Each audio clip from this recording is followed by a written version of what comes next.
Hey there, Sharon here. Welcome to this side of YouTube where I inspire, edify, and encourage you with my content. In this video, I'm going to show you how to prepare for a 3 days water fast with a busy schedule.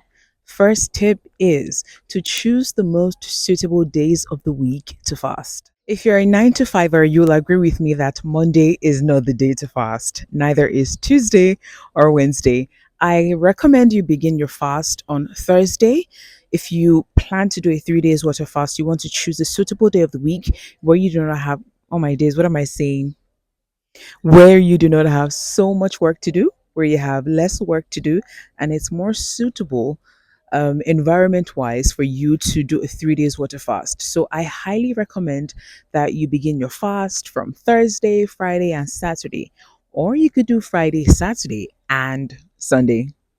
Tip number two is to clear your kitchen and pantry of every snack, food item, and drink.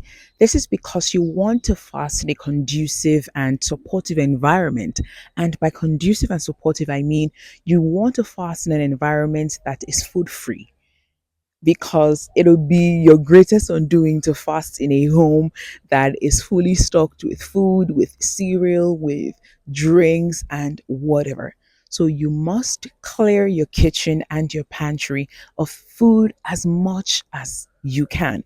And if you cook, I know it's going to be so difficult to fast while you're cooking, but it helps if you have somebody in the kitchen who can help you monitor your steps and your cooking, just to make sure that you're not pinching and swallowing anything. Okay.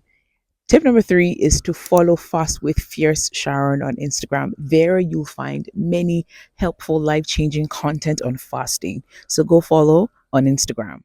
Tip number four is to skip breakfast and have dinner a little bit earlier than you usually would a week before you fast. Now, I'm not going to deny the fact that abstaining from eating is a little bit difficult. It's not even a little bit difficult, it's actually difficult. So, on my days, prepare your body for the fast by skipping breakfast and having dinner a little bit earlier. So let's say you usually have breakfast by 8 a.m., 9 a.m., skip breakfast and have your first meal by 12 p.m., 1 p.m., or even 2 p.m., and have your last meal of the day, which is dinner, by 7 p.m. or 8 p.m. The fifth tip is for you to find a suitable fasting tracker.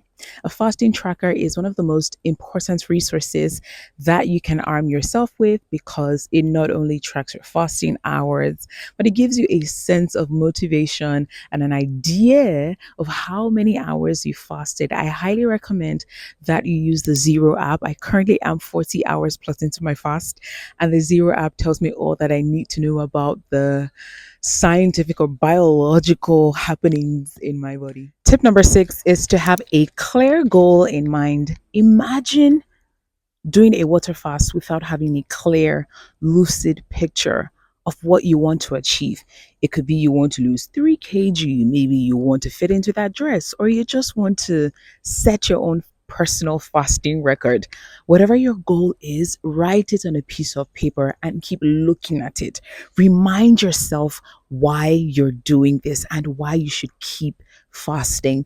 Tip number seven is to inform your family members and your friends or your co-workers or your roommates that you're fasting. This is because these people will keep you accountable. You will be accountable to them. You will not just sneak in food into your locker or into your room or under your desk and eat.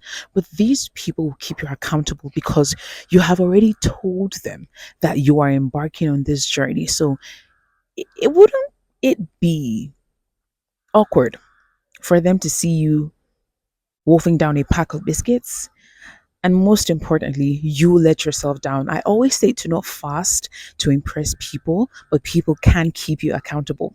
If you're enjoying this video so far, let me know in the comments. If you have any questions, please let me know also. You can find tons of life-changing content on fasting on my YouTube channel playlist, so go check it out. So many people are guilty of doing the opposite of tip number eight. Tip number eight: do not eat a grand meal before the fast. I understand that you want to stock up your belly, as much as possible and stuff your belly with food as much as possible because you will not be eating for 3 days. Please, there will be many opportunities to eat. Don't behave like a foodlum. There will be many, many opportunities to eat.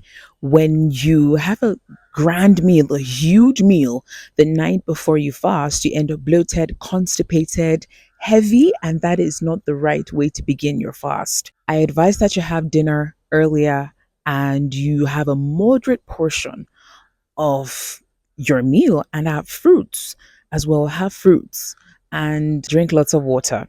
Tip number 9 is to take naps and stay hydrated. When you're fasting, you're going to be dizzy, weak, and tired. And it's normal to feel that way because your body is basically in battery saving mode. And it's also important for you to stay hydrated. You can have black coffee, you can have green tea, but most importantly, have water and add a bit of salt in your water. It replenishes lost electrolytes. Tip number 10 is to journal your experiences as you fast. Oh my days. Honestly, you will feel all sorts of emotions when you fast. You'll be cranky, tired, your stomach will be rumbling, and you feel like giving up. It is completely normal to feel that way, but journaling your experience, putting down your thoughts and your emotions on paper, kind of makes it easier. Also, one of the things I recommend you do is to distract yourself. So, when you're fasting and you cannot help but think of food, you can meditate, you can pray, you can read a book, or watch a movie on Netflix, or just with your friend. Tip number 11, which is absolutely important, is to anticipate temptations. Yep, I said it. Anticipate temptations. Because the truth is, you will be tempted. You will attend an occasion that you cannot miss. You will attend functions and events that you cannot miss, and you'll be surrounded by food. You may even be offered food by your coworker. You may even have a catering contract. So, whatever it is, anticipate and foresee the temptation and plan to avoid it. And that is the entirety of how to prepare for a 3 days water fast with a busy schedule. If you loved watching this video, please let me know in the comments and subscribe to this channel. And until my next video, be the light and spread love. Adios.